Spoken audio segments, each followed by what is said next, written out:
Hello बच्चों, standard ninth chapter number 2 उसमें हमने अभी तक generations of computer based on hardware कर लिया था इसके प्रीवियस वीडियो में।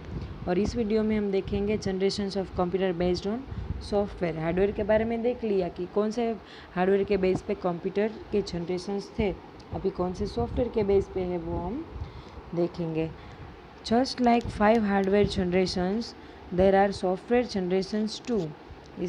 जैसे हमने देखा कि 5 हार्डवेयर जनरेशन्स थे, वैसे ही सेम 5 सॉफ्टवेयर जनरेशन्स है। The very first generation is machine level language और मशीन लैंग्वेज।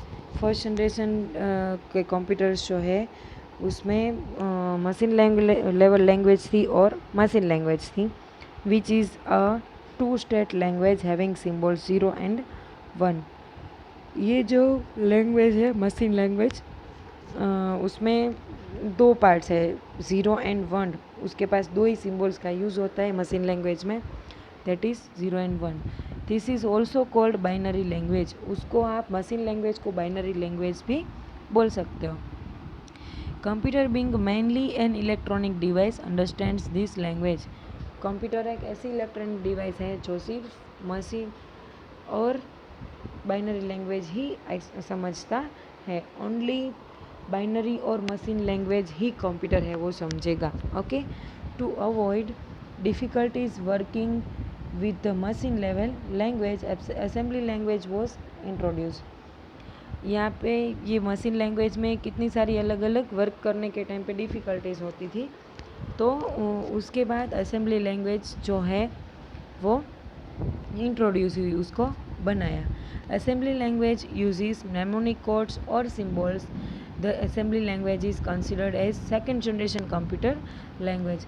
ये असेंबली लैंग्वेज जो है उसमें mnemonic कोड्स का यूज़ हुआ है और दूसरे सिम्बॉल्स का यूज़ हुआ है। mnemonic कोड्स मीन्स क्या होता है कि लाइक आप डॉलर ऐसा पूरा वर्ड लिखो, उसके बदले डॉलर की साइन करो, तो वो क्या है, एक सिंबल बन गया। तो वो सिंबल और दूसरा कुछ ऐसे आप कोड्स का यूज़ कर सकते हो।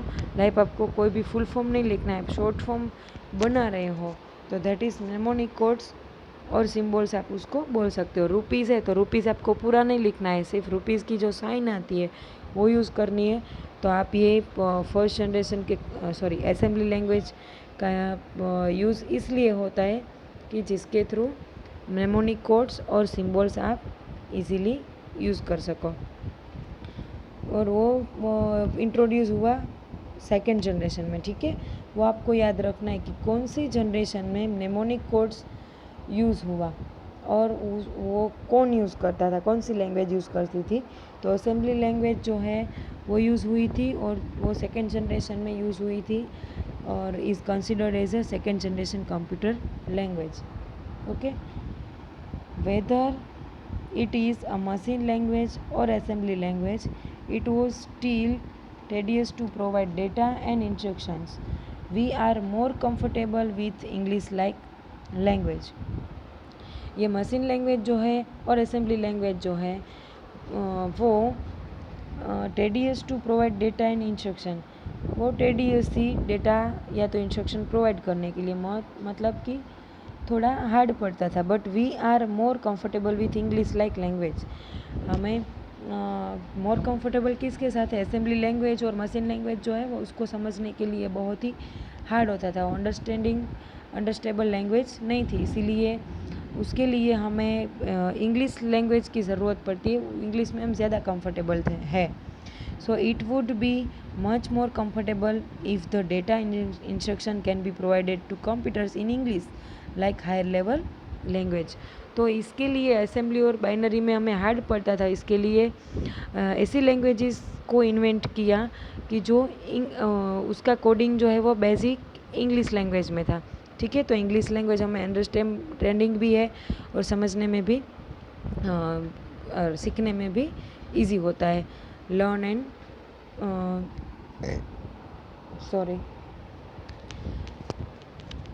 लर्न करने में भी वो इजी रहती है। इसीलिए हायर लेवल लैंग्वेजेस जो है वो इंट्रोड्यूस की, और हायर लेवल लैंग्वेजेस जो थी उसमें सिंपल बेसिक इंग्लिश का ही यूज़ हुआ था।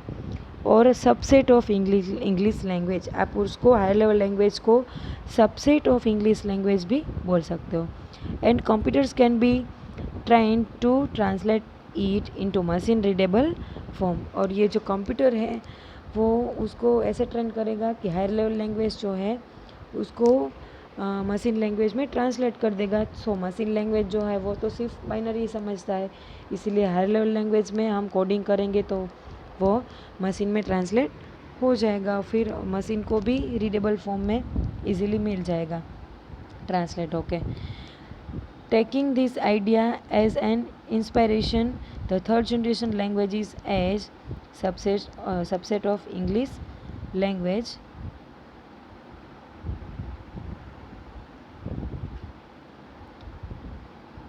were designed।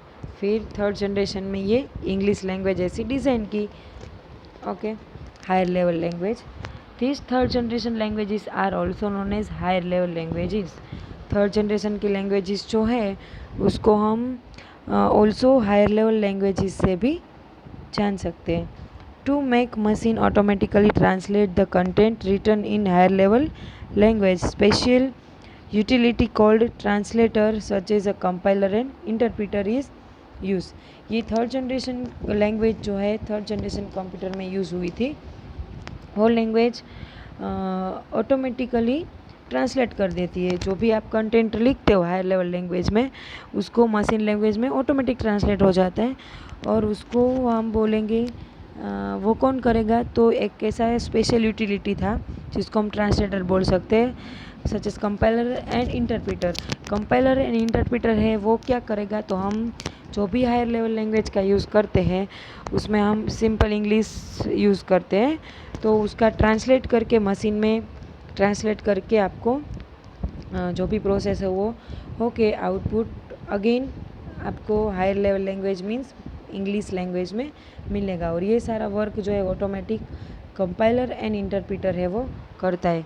ये दोनों की क्या ज़रूरत है, तो कंपाइलर जो है वो वन बाय वन आपको डेटा को ट्रांसलेट करके देता है, बट इंटरप्रीटर जो है वो एक साथ मोर कॉम्प्लेक्स कैलकुलेशंस के लिए, मोर कॉम्प्लेक्स ट्रांसलेट करने के लिए इंटरप्रीटर का यूज़ होता है।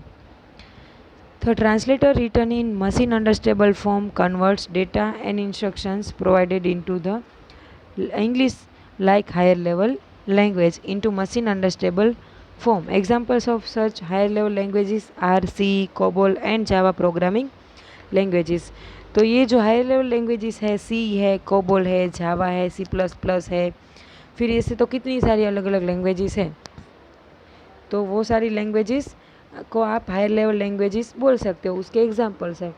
और उसमें जो भी आपको इंग्लिश लैंग्वेज होती है वो बहुत ही अंडरस्टैंडेबल होती है, अंडरस्टैंडेबल फॉर्म में होती है, और वो इंग्लिश में जो भी इंस्ट्रक्शन प्रोवाइड करते हैं वो सारा डेटा ये कंपाइलर एंड इंटरप्रीटर जो है वो कन्वर्ट कर देता है मशीन लैंग्वेज में, ताकि मशीन को अंडरस्टैंड हो सके।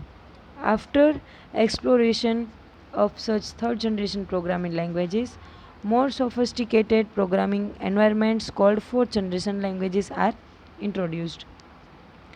ये थर्ड जनरेशन के बेस थर्ड जनरेशन जिस प्रोग्रामिंग लैंग्वेज के बेस पे था उसमें मोर सोफिस्टिकेटेड प्रोग्रामिंग एनवायरनमेंट की ज़रूरत पड़ी, तो that is called fourth generation languages are introduce. फिर उसके बाद ज़्यादा सोफिस्टिकेटेड प्रोग्रामिंग लैंग्वेज जो है वो डेवलप हुई, इंट्रोड्यूस हुई, and the fourth generation programming languages reduce programming effort by just specifying what to do instead of how to do. और ये फोर्थ जनरेशन में लैंग्वेज जो इंट्रोड्यूस हुई, इन्वेंट हुई, उसमें जस्ट क्या था, ऐसा स्पेसिफाई था कि जो फर्स्ट सेकेंड थर्ड जनरेशन में जो भी वर्क व्हाट टू डू होता था,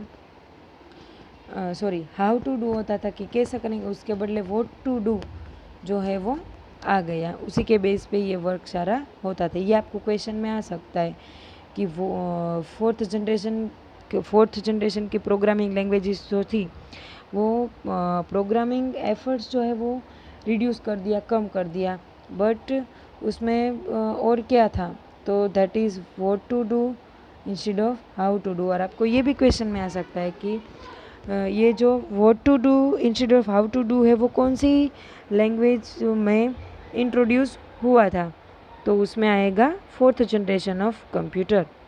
okay, Structured Query Language, that is SQL, is an example of the fourth generation programming language। ये SQL जो है वो फोर्थ जनरेशन प्रोग्रामिंग लैंग्वेज है, और SQL stands for structured query language. Okay, ये ज़्यादा डेटाबेस में यूज़ होता है कि आपको कोई भी टाइप की क्वेरी यूज़ करके कोई डेटा आपको चाहिए, तो उसके लिए आप ये SQL का यूज़ कर सकते हो।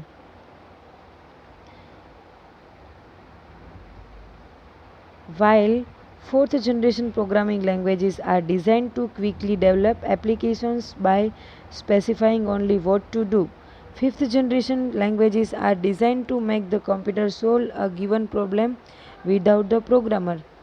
देखो फोर्थ जनरेशन में जो आया कि जो भी प्रोग्राम है वो हाउ टू डू के बदले व्हाट टू डू से व्हाट टू डू के बदले हाउ टू डू से हो जाएगा, और वो भी क्विकली हो जाएगा। बट फिफ्थ जनरेशन लैंग्वेज जो आएगी, जो डिज़ाइन होगी, उसमें क्या होगा कि जो भी प्रोग्राम हम देते हैं वो ऑटोमेटिक से सोल्व हो जाएगा। देते हैं मीन्स प्रोग्राम भी ऑटोमेटिक कंप्यूटर ही बना लेगा, विदाउट प्रोग्रामर, विदाउट यूज़र। हम जो प्रोग्रामर है जिस प्रोग्राम बनाते हैं कंप्यूटर में, तो प्रोग्रामर के बिना प्रॉब्लम जो है वो सोल्व हो जाएगा फिफ्थ जनरेशन की लैंग्वेज का यूज़ करके। ठीक है, some examples of applications that require such support is fault finding, voice recognisation and insertion detection. Such tasks are carried out in transparent fashion from users in order to avoid complexity and to facilitate user-friendly instructions with the systems. Fifth generation programming languages use artificial intelligence techniques to meet their goal। Fifth generation में क्या होगा, तो उसमें जो भी work होगा बहुत ही easily हो जाएगा। मोर कॉम्प्लेक्सिटी है तो वो भी अवॉइड करेगी, बहुत ही अच्छी से फैसिलिटी देगी यूज़र को, और यूज़र फ्रेंडली होगी, मतलब बहुत ही इजी और अंडरस्टेबल होगा। यूज़र फ्रेंडली मीन्स यूज़र को फटाफट से समझ में आ जाए, वैसी इंटरेक्शंस होंगे। और फिफ्थ जनरेशन कंप्यूटर की प्रोग्रामिंग लैंग्वेज जो है उसमें आर्टिफिशियल इंटेलिजेंस टेक्नोलॉजी यूज़ होगी। और आर्टिफिशियल इंटेलिजेंस मीन्स क्या होता है कि वो टेक्नोलॉजी जो है as a human being work करेगा, लाइक थिंकिंग करेगा, फिर एज अ एक्ट वर्क करेगा, कुछ डिसाइड करेगा कि उसको क्या वर्क करना है। ये सारी चीज़ें जो है वो फिफ्थ जनरेशन की लैंग्वेज का यूज़ करके करेंगे, और that is called artificial intelligence। Some examples of applications that require such support is fault finding, voice recognition and insertion detection। एक मिनट हम पहुँचे हैं। The artificial intelligence techniques can handle impression and supports human like self learning and problem solving. जैसे बोला ना मैंने अभी कि AI मीन्स क्या होता है कि self learning and problem solving, खुद ही समझ जाएगा और प्रॉब्लम सॉल्व हो जाएगा, as a human being work करेगा। This characteristics help putting the AI based applications a step ahead with added intelligence in comparison with the application develop in other programming languages और tools. उसके बाद है types of software.